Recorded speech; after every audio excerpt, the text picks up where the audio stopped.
আল্লাহ রাব্বুল আলামিন আমাদেরকে অসংখ্য অগণিত নিয়ামত দান করছেন।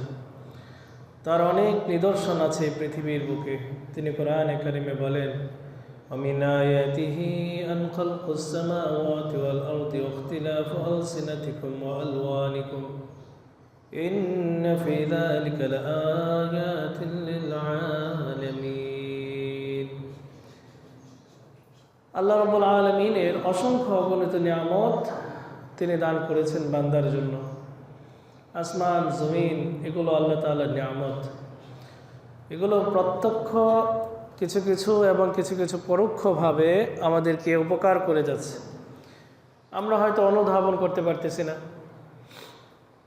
আল্লাহ তাআলার আসমান জমিন আমাদের কি কি উপকার করতেছে এগুলো নিয়ে হয়তো আমরা ফিকির করি না, চিন্তা করি না, কিন্তু এগুলো অবশ্যই আল্লাহ আপনার আমার উপকারের জন্যই বানাইছেন। এই অসংখ্য অগণিত নিয়ামতের মধ্য হতে একটি নিয়ামত হচ্ছে, আল্লাহ বলেন, আমি আসমান জমিন আমার নিদর্শনের মধ্যে অন্তর্ভুক্ত করেছি। ওয়াখতিলাফ আলসিনাতিকুম ওয়া আলওয়ানিকুম, এবং আমি তোমাদের মাঝে যতগুলো বিক্ষিপ্ত ভাষা দিয়েছি এগুলো আমার নিয়ামত। সুবহানাল্লাহ। ভাষা ভাষা আমার নিয়ামত। পৃথিবীতে কতটা ভাষা আছে? গুগলে সার্চ দিলে আপনারা দেখতে পাবেন পৃথিবীতে প্রায় ৭,০৯৯টা ভাষা আছে। সুবহানাল্লাহ। কয়টি ভাষা? ৭,০৯৯টা ভাষা পৃথিবীতে বর্তমানে চলমান। এটা হচ্ছে গিয়ে দেশীয় ভাষা বলা যায়। আমাদের বাংলা ভাষার দিকে যদি একটু লক্ষ্য করি, বাংলাদেশের যদি একটু লক্ষ্য করি, তো বাংলার মধ্যেও অনেকগুলো ভাষা আছে। বাংলাদেশেও ভাষা আছে। আমরা যারা রাঙামাটি গেছি, বান্দরবান গেছি, পার্বত্য অঞ্চলগুলোতে গেছি, তো ওখানে গেলে দেখবেন আপনারা তাদের ভাষা আপনারা বুঝবেন না, অথচ বাংলাদেশের এরিয়ার ভিতরেই তারা, মানচিত্রের ভিতরেই তারা বসবাস করতেছে। পার্বত্য অঞ্চলগুলোর মধ্যে বাঙালি যারা, তারা বাংলাদেশের অন্তর্ভুক্ত, অথচ তাদের কথাবার্তা আপনি বুঝবেন না। আমি তাদেরকে জিজ্ঞাসা করছিলাম, আপনাদের কি আমাদের বাংলাদেশের বাংলা ভাষার যে স্বরবর্ণ ব্যঞ্জনবর্ণ আছে এগুলোকে আপনাদের ভাষাতেও আছে? তারা বলছে হ্যাঁ আছে। তার মানে বোঝা যায় বাংলাদেশেও বিভিন্ন ভাষা চলমান। এমনকি আপনারা আশ্চর্য হবেন, সিলেটের যে ভাষাটা, সিলেটের ভাষাদের মধ্যেও সিলেটি কিছু শব্দ, সিলেটি কিছু অক্ষর ওরা নিজেরা আবিষ্কার করছে।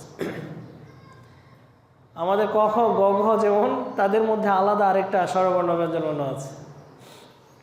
তো ছোট্ট এই দেশের মধ্যে যদি এতগুলো ভাষা থাকে, তো পৃথিবীর প্রতিটি দিকে দিকে আল্লাহ তাআলা অসংখ্য অগণিত ভাষা দিয়ে রাখছেন। তো আজকে একটু আগে সার্চ দিয়ে দেখলাম ভাষার সংখ্যা প্রায় ৭,০৯৯টা বর্তমানে চলমান। আর এগুলো কে আবিষ্কার করছেন? আল্লাহ। আল্লাহ রাব্বুল আলামিন বলছেন, ওয়াখতিলাফু আলসিনাতিকুম, আমি তোমাদেরকে ভাষা দিচ্ছি। এই ভাষার বিভিন্ন বৈচিত্র্যগুলো আমি দিয়েছি তোমাদেরকে। আল্লাহ রাব্বুল আলামিন তিনি আমাদেরকে ভাষা দিয়েছেন বিধায় আমরা একে অপরের সাথে নিজের মনের ভাব প্রকাশ করতে পারতেছি, কথা বলতে পারতেছি। সেই লক্ষ্যে আল্লাহ নবী সাল্লাল্লাহু আলাইহি ওয়াসাল্লামকেও আল্লাহ তাআলা কোরআন নাজিল করেছেন তার নিজের মাতৃভাষায়। আমরা জানি আল্লাহ রাব্বুল আলামিন আসমানি কিতাব নাজিল করেছেন প্রায় 104খানা। তার মধ্যে উল্লেখযোগ্য 4টি কিতাব তাওরাত, জাবুর, ইনজিল, কোরআন। তাওরাত মুসা আলাইহিস সালাতু ওয়াস সালামের উপর নাজিল হয়েছে। তাওরাত নাজিল হয়েছে হিব্রু ভাষায়, ইব্রানি ভাষা বা হিব্রু ভাষা বলা হয়। জাবুর হযরত দাউদ আলাইহিস সালাতু ওয়াস সালামের উপর নাজিল হয়েছে তার নিজের মাতৃভাষার ইউনানি ভাষা, আরমানি ভাষাও বলা হয়। ইনজিল হযরত ঈসা আলাইহিস সালাতু ওয়াস সালামের উপর নাজিল হয়েছে তার নিজের মাতৃভাষায় সুরিয়ানি ভাষা। আমাদের নবী মুহাম্মদুর রাসূলুল্লাহ সাল্লাল্লাহু আলাইহি ওয়াসাল্লাম ছিলেন আরবি ভাষাভাষী, এজন্য কোরআন নাজিল হয়েছে আরবি ভাষায়। আল্লাহ তাআলা কোরআনে কারিমে বলেন, আমি যতগুলো নবীর উপর যতগুলো নবী পাঠাইছি তার জাতির কাছে, প্রত্যেকটা নবীকেই তার মাতৃভাষায় দাওয়াত দেওয়ার জন্য বলছি। মাতৃভাষা ছাড়া একজন জাতি সহজে কোনো কিছু বোঝে না।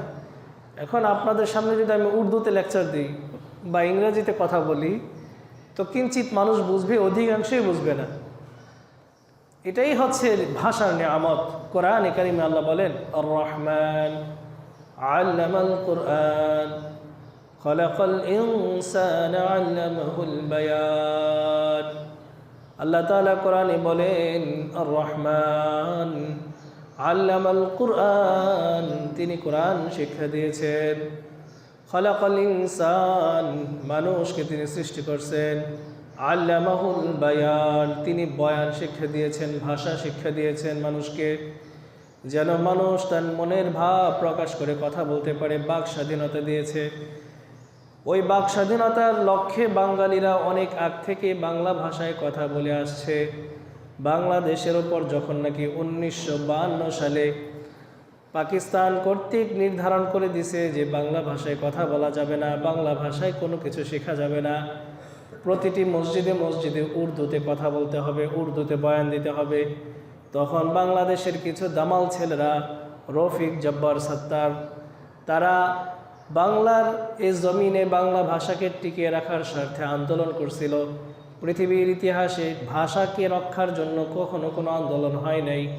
বাংলাদেশের সর্বপ্রথম আন্দোলন হয়েছে ভাষা টিকার স্বার্থে। ওই ভাষা টিকার স্বার্থে যখন বাংলাদেশের দামাল ছেলেরা বাংলা ভাষা টিকানোর জন্য 1952 সালে যখন রাস্তায় নামছিল, তখন তাদের উপর সমূলে পিস্তল দিয়ে গুলি করা হয়েছিল। এদেরকে লক্ষ্য করে এরপর থেকে ওই দিবসটাকে 21শে ফেব্রুয়ারি হিসেবে বাংলাদেশে মাতৃভাষা দিবস হিসেবে পালিত হচ্ছে। মাতৃভাষা দিবস এখন আমাদের আন্তর্জাতিক দিবস। এই দিবসটাকে কেন্দ্র করে আমরা সবাই তাদেরকে স্মরণ করে থাকি। ভালো কথা।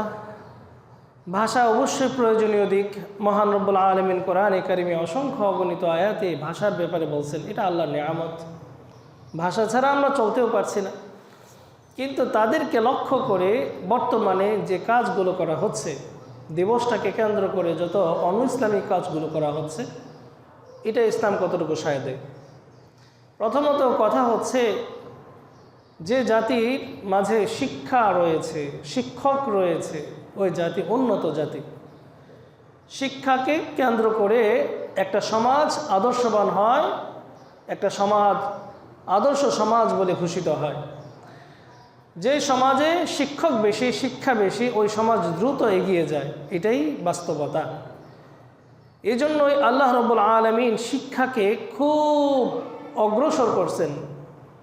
মূর্খ এবং শিক্ষিত এই দুটোকে তিনি আলাদা করে দিয়েছেন। কোরআনে কারিমে বারবার আলোচনা হয়েছে যে যারা শিক্ষিত, যারা ইলমে দ্বীন শিখছে, যারা জ্ঞানীবান আর যারা মূর্খ, তারা কখনো এক না। কোরআনে আল্লাহ তাআলা আমাদের মুহাম্মদ রাসূলুল্লাহ সাল্লাল্লাহু আলাইহি ওয়াসাল্লামকে বলতেছেন, হে নবী, কুল, আপনি বলেন, হাল ইয়াস্তাবিল্লাযীনা ইয়ালামুনা ওয়াল্লাযীনা লা ইয়ালামুন, যারা জানে এবং যারা জানে না তারা কি এক কিনা? আম হাল তাস্তাবিজ যুলুমাতু ওয়ান নূর, অন্ধকার এবং আলো এক কিনা? আল্লাহ নবীকে বলতেছেন, হে নবী বলে দেন আপনি, অন্ধকার এবং আলো এই দুটা কি এক? কখনোই না। যারা বুঝমান, যারা জ্ঞানী, শিক্ষক আর যারা মূর্খ, তারা এক হতে পারে না। এটাকে আল্লাহ রাব্বুল আলামিন আলাদা করে দিয়েছেন, শিক্ষার মান বাড়াই দিয়েছেন কোরআনে। এই জন্যই আল্লাহ রাব্বুল আলামিন ইসলামটাকে শিক্ষার ধর্ম হিসেবে ইকরা দিয়ে শুরু করছেন। ইকরা, পড়ো, পড়া ছাড়া তোমার কোনো গতি নেই। এই জন্য আমাদের মাঝে যখন কোনো শিক্ষক কথা বলবেন, কোনো জ্ঞানী ব্যক্তি কথা বলবেন, তার কথাটাকে মূল্যায়ন করা উচিত। কারণ কোরআনে কারিমে শিক্ষার মান উন্নত করছে, শিক্ষকদের মান মর্যাদা বাড়াইছেন। এটাকে আরবিতে বলা হয় আলেম। যার ভিতরে শিক্ষা আছে তাকেই বলা হয় আলেম। আমাদের মধ্যে একটা বড় সমস্যা হচ্ছে, আমরা আলেম বলতে মনে করি কামেল পাস কিংবা দাউরা পাস। যে হুজুর আলিয়া মাদ্রাসা থেকে কামেল পাস করছে, অথবা যে হুজুর কওমি মাদ্রাসা থেকে দাউরা পাস করছে, তাকে আমরা আলেম বলি। এটা মূলত আলেমের সার্টিফিকেট না। হ্যাঁ, সে কিছুটা জ্ঞানের অধিকারী তো অবশ্যই হয়েছে, কোরআন হাদিস সে জানছে, ভালো কথা। কিন্তু কোরআনে এবং হাদিসে আলেম এদেরকে বলা হয় না। কোনো কোরআন কিংবা কোনো হাদিসে এরকম বলা হয় না যে হাফিজ কোরআন সে আলেম, কিংবা যে দাওরা হাদিস শেষ করছে, বুখারী শরীফ পাঠ করছে সে আলেম। কখনো কোনো কোরআন হাদিসে এরকম কোনো কথা লেখা নেই। বরং হাদিসে আছে আলেম বলা হয় যে ব্যক্তি আল্লাহ রব্বুল আলামিন কর্তৃক যে সমস্ত বিধানগুলো ফরজ, এটা জানলো ফরজ, যেটা ওয়াজিব এই ওয়াজিবের বিষয়গুলো জানলো, সুন্নাহর জিনিসগুলো জানলো, এরপর এই জিনিসগুলো তার নিজের ব্যক্তি জীবনে আমল করলো, সে হচ্ছে আলেম। একজন জেনারেল শিক্ষায় শিক্ষিত, স্কুল কলেজ ভার্সিটিতে একজন যদি ছেলে কিংবা মেয়ে, সে সারা জীবন স্কুল কলেজে পড়ছে, কখনো মাদ্রাসার বারান্দায় পা দেয় নেই, ওই ছেলে কিংবা মেয়েটা যদি কোরআন হাদিস অনুযায়ী নিজের জীবনে বাস্তবায়ন করতে পারে, ঘরে বসে যদি কোরআন হাদিসের ব্যাখ্যা বিশ্লেষণগুলো ভালো করে আয়ত্ত করতে পারে এবং তার ব্যক্তি জীবনে এগুলো প্রয়োগ করতে পারে, ওয়াল্লাহি সে একজন আলেম। এখন আপনি সমাজ থেকে হয়তোবা তাকে স্বীকৃতি দিচ্ছেন না, হয়তোবা সমাজ তাকে স্বীকৃতি দিচ্ছেন একজন আলেম হিসেবে, কিন্তু বড় কথা হচ্ছে আপনার স্বীকৃতি দিয়ে কী লাভ হবে? আপনার স্বীকৃতির উপরও তো আলেম ডিপেন্ড করে না। আলেম তো ডিপেন্ড করে হচ্ছে আল্লাহর স্বীকৃতির উপর। মহান আল্লাহর পক্ষ থেকে কাকে আলেম বলছেন, কাকে আলেম বলেন না, এটা তো নির্ধারণ হয়ে গেছে। কোনো ব্যক্তির সার্টিফিকেট আছে কিংবা নাই, এটার উপর কখনো আলেমের সার্টিফিকেট বা আলেমের গুণ কীর্তন এগুলো নির্ধারণ হয় না। ধরুন কথার কথা, একজন ব্যক্তি দাওরা হাদিস শেষ করলো, মাস্টার শেষ করলো, কামিল শেষ করলো, কিন্তু সে সার্টিফিকেট নেয় নেই, একটা ছোট্ট একটা কাগজ নেয় নেই, একটা পৃষ্ঠা নেয় নেই, এজন্য কি সে আলেম না? একটা পৃষ্ঠার তেমন মূল্য নাই যদি ভিতরে আলেম না থাকে। এরকম অসংখ্য ব্যক্তি আছে বাংলাদেশে, এরকম প্রমাণ পাওয়া যায়। আলেম না কিন্তু সার্টিফিকেট অর্জন করছে, ডাক্তার না কিন্তু ডাক্তারি সার্টিফিকেট অর্জন করছে। এটা জানেননি আপনারা? 7 লাখ টাকা দিলে, 5 লাখ টাকা দিলে MBBS এর সার্টিফিকেট পাওয়া যায়, ইঞ্জিনিয়ারের সার্টিফিকেট পাওয়া যায় লাখ লাখ টাকা দিলে। এখন কথা হচ্ছে, এত লক্ষ টাকা দিয়ে সার্টিফিকেট যে অর্জন করলো, সে কি ওই জ্ঞানে জ্ঞানী হয়ে গেল? না। জ্ঞান ভিতরের জিনিস, কাগজের মাধ্যমে এটা প্রকাশ পায় না, সার্টিফিকেটের মাধ্যমে এটা প্রকাশ পায় না। তো বলছি, আলেম হচ্ছে যে ব্যক্তি নাকি ইলমে দ্বীন অর্জন করেছে, চাই সে জেনারেল পড়ায় শিক্ষিত হোক, চাই সে আলেম মাদ্রাসায় হোক, চাই সে আলিয়া মাদ্রাসার হোক, যদি সে ঘরে বসেও কিংবা মাদ্রাসা বা বিভিন্ন বিদ্যালয়ে ইলমে দ্বীন শিক্ষা করে এবং সে অনুযায়ী নিজের জীবনে আমল করে, তাহলে সে আলেম। আমার দৃষ্টিকোণ থেকে একজন স্কুলের প্রভাষক, স্কুলের হেডমাস্টার, প্রিন্সিপাল, সেও যদি কোরআন হাদিস অনুযায়ী জীবন গঠন করে, আমার দৃষ্টিকোণ থেকে, আমার না, ইসলামের দৃষ্টিকোণ থেকে সে আলেম। ইসলামের দৃষ্টিকোণ থেকে সে আলেম। মুহতারাম হাজিরিন, এই কথাগুলো কেন বলছি? আজকে ওই শিক্ষার মান আমরা রাখতে পারছি না। একজন আলেম, একজন শিক্ষকের যে ন্যায়পরায়ণতা, যে কর্তব্য, এই কর্তব্য আমরা আদায় করতে পারছি না। সমাজ একজন শিক্ষকের কাছে যে জিনিসটা দাবি করে, যে জিনিসটা আশা করে, তা হচ্ছে সমাজকে অপসংস্কৃতি থেকে, কুসংস্কার থেকে মুক্ত রাখবে। একজন শিক্ষক, একজন আলেম, সে সমাজের গড্ডালিকায় নিজেকে প্রবাহমান করবে না।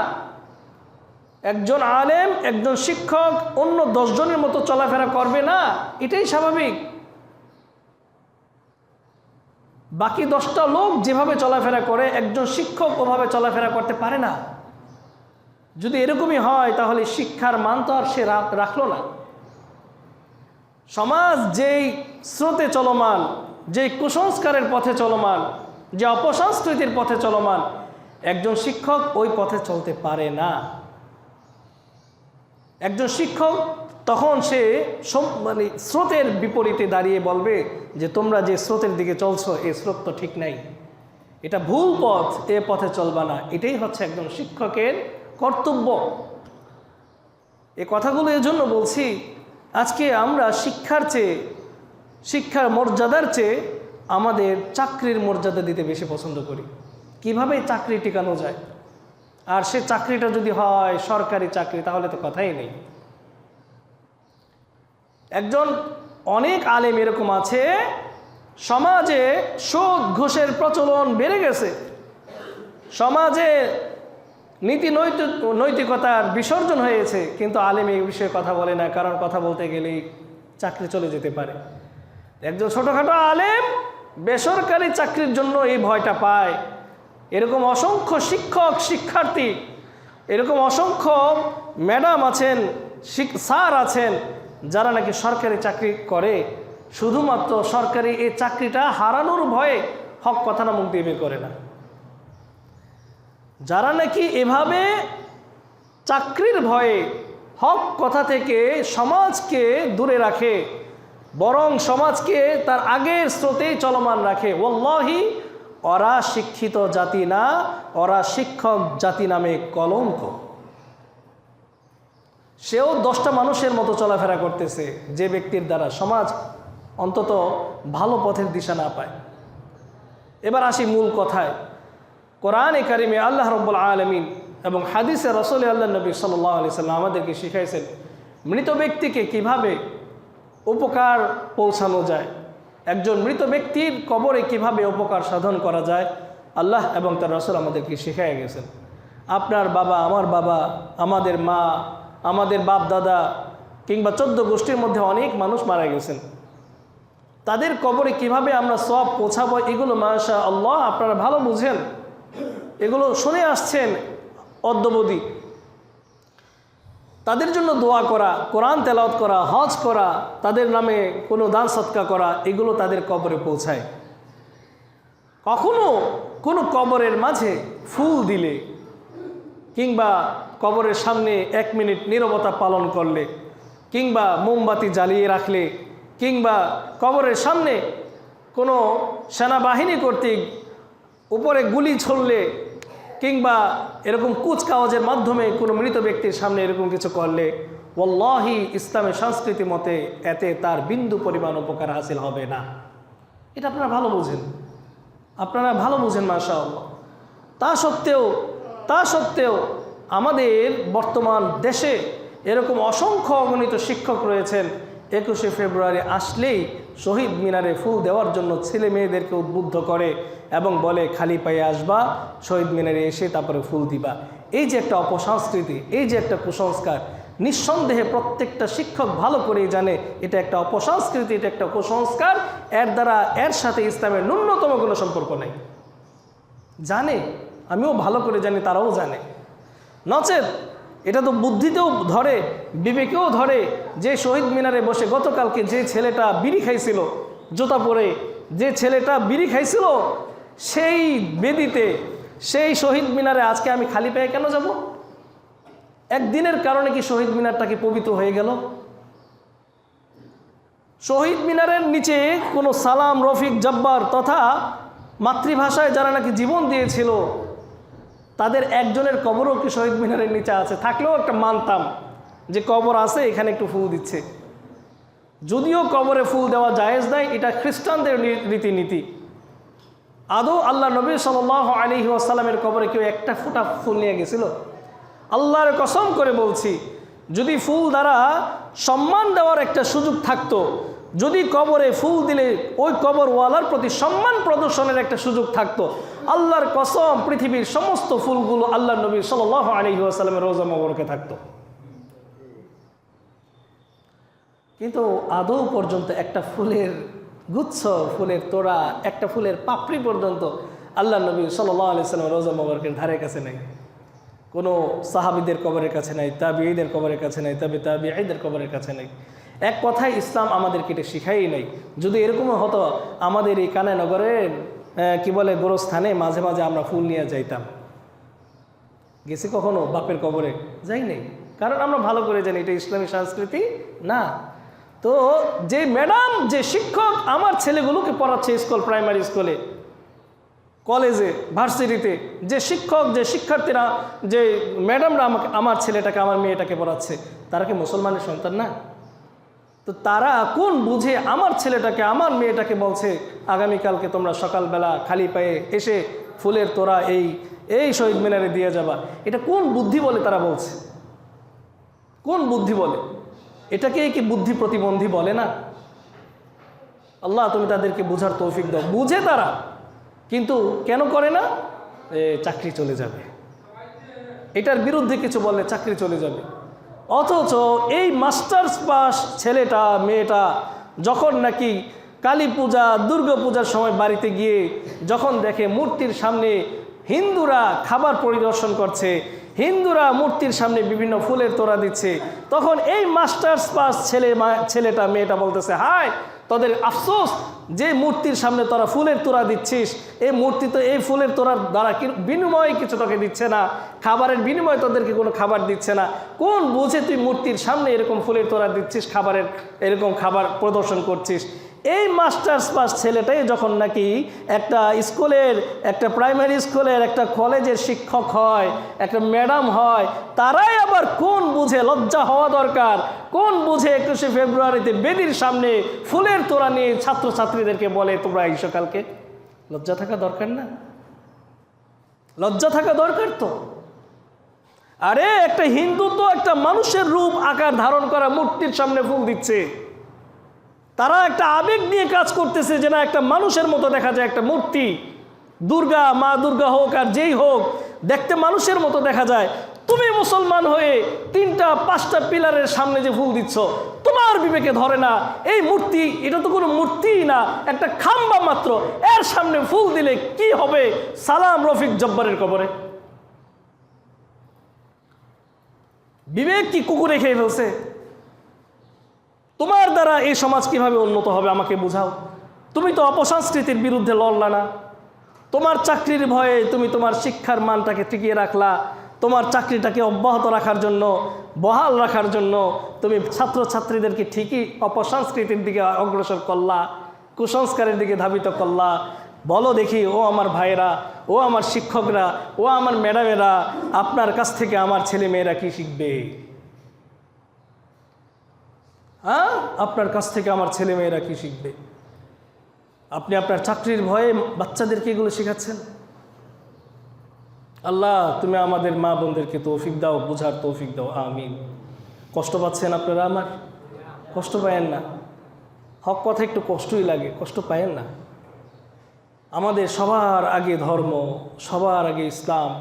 এজন্যই আল্লাহ নবী সাল্লাল্লাহু আলাইহি ওয়াসাল্লাম বলেন, সালাসুন মান কানা ফিহি ওয়াজাদা বিহিন্না হালাওয়াতাল ঈমান, যার ভিতরে 3টা জিনিস আছে সে ঈমানের স্বাদ খুঁজে পায়।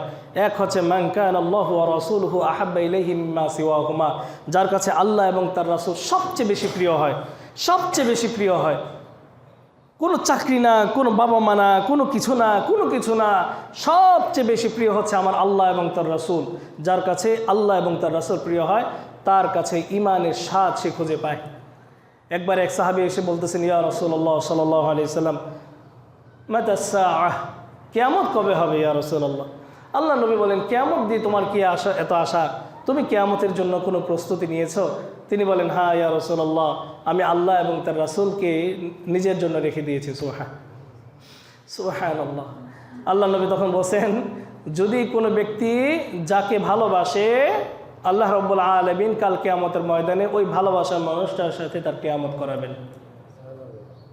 এই কথা শোনার পর হযরত আনাস ইবনে মালিক রাদিয়াল্লাহু তাআলা আনহু বলেন, আমরা সাহাবারা ওই দিন এত খুশি হয়েছি আল্লাহ নবীর এই হাদিসটা শোনার পর, কারণ আমাদের প্রত্যেকটা সাহাবী আমাদের কাছে আল্লাহ এবং তার রাসূল হচ্ছে সবচেয়ে বেশি পছন্দের। সুবহানাল্লাহ, সবচেয়ে বেশি পছন্দের। এবার যদি আমি প্রশ্ন করি, মুহতারাম হাজিরিন, এখানে উপস্থিত যারা আছেন, আপনারা কোন ধর্মের অনুসরণ করছেন? ইসলাম ধর্মের না? তো এই ইসলাম ধর্মটাই তো আনাস ইবনে মালিক পালন করে গেছিল। আল্লাহ নবী সাল্লাল্লাহু আলাইহি ওয়াসাল্লামের সামনে বসা বিদ্যমান ওই সাহাবারা তো এই ইসলামটাকেই পালন করছিল। এখন আমি যদি বলি আপনারা কোন ধর্মের অনুসারী, কোন ইসলামটা নিচ্ছেন, আপনারা তো সবাই বলবেন এই যে এই ইসলামটাই আমরা নিচ্ছি। যদি এই ইসলামটাই নিয়ে থাকেন, আপনার কাছে আমার কাছে সবচেয়ে পছন্দনীয় কি? আল্লাহ এবং তার রাসূল নাকি আমাদের চাকরি? আল্লাহ তুমি আমাদেরকে বোঝার তৌফিক দাও। মুহতারাম হাজিরিন, আল্লাহ নবী এরপর বলেন, ওমান কানা আহাব্বা ইলা আবদান লা ইউহিব্বুহু ইল্লা লিল্লাহ, এমন ব্যক্তিকে কেউ যদি ভালোবাসে যে ব্যক্তিটা শুধু আল্লাহর জন্যই ভালোবাসে, সে ব্যক্তি ঈমানের স্বাদ খুঁজে পাবে।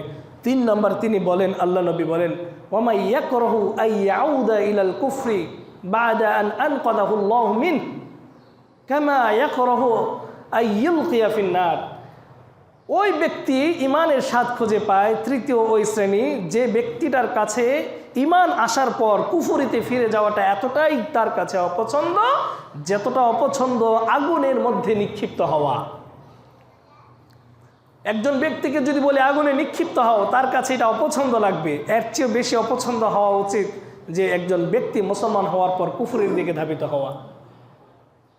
তাহলে আমরা যারা মুসলমান, আমাদের মাধ্যমে কখনো কুফরির মতো কিছু প্রদর্শন হওয়া উচিত না। এটা আমাদের কাছে সবচেয়ে নিকৃষ্ট হওয়া উচিত ছিল, সবচেয়ে নিকৃষ্ট হওয়া উচিত ছিল, যে কাজটা আমাদেরকে অনইসলামিক এবং কুফরের দিকে ধাবিত করে, শিরকের দিকে ধাবিত করে। সুতরাং 21শে ফেব্রুয়ারি আসছে, মাতৃভাষা দিবস। মাশাআল্লাহ, যাদের দ্বারা আমরা ভাষা পেয়েছি, যাদের মাধ্যমে আজকে আমরা মাতৃভাষায় সুন্দর সাবলীল ভাষায় কথা বলতে পারছি, বাক স্বাধীনতা পেয়েছি। চাইলেই এখন কেউ বাধ্যতামূলকভাবে উর্দুতে, ফার্সিতে, আরবিতে এরকম বক্তৃতা দেওয়ার অধিকার রাখে না। বরং আমার কথা আপনি বুঝবেন, আপনার কথা আমি বুঝবো।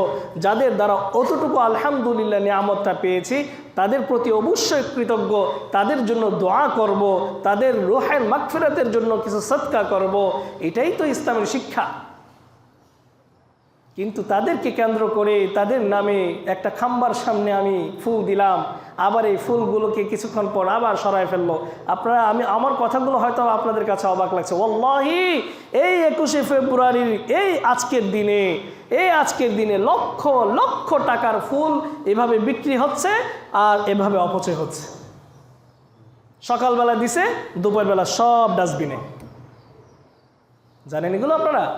সব ডাস্টবিনে। তা আমারে বুঝান, ইসলামটা কি এটা বলে?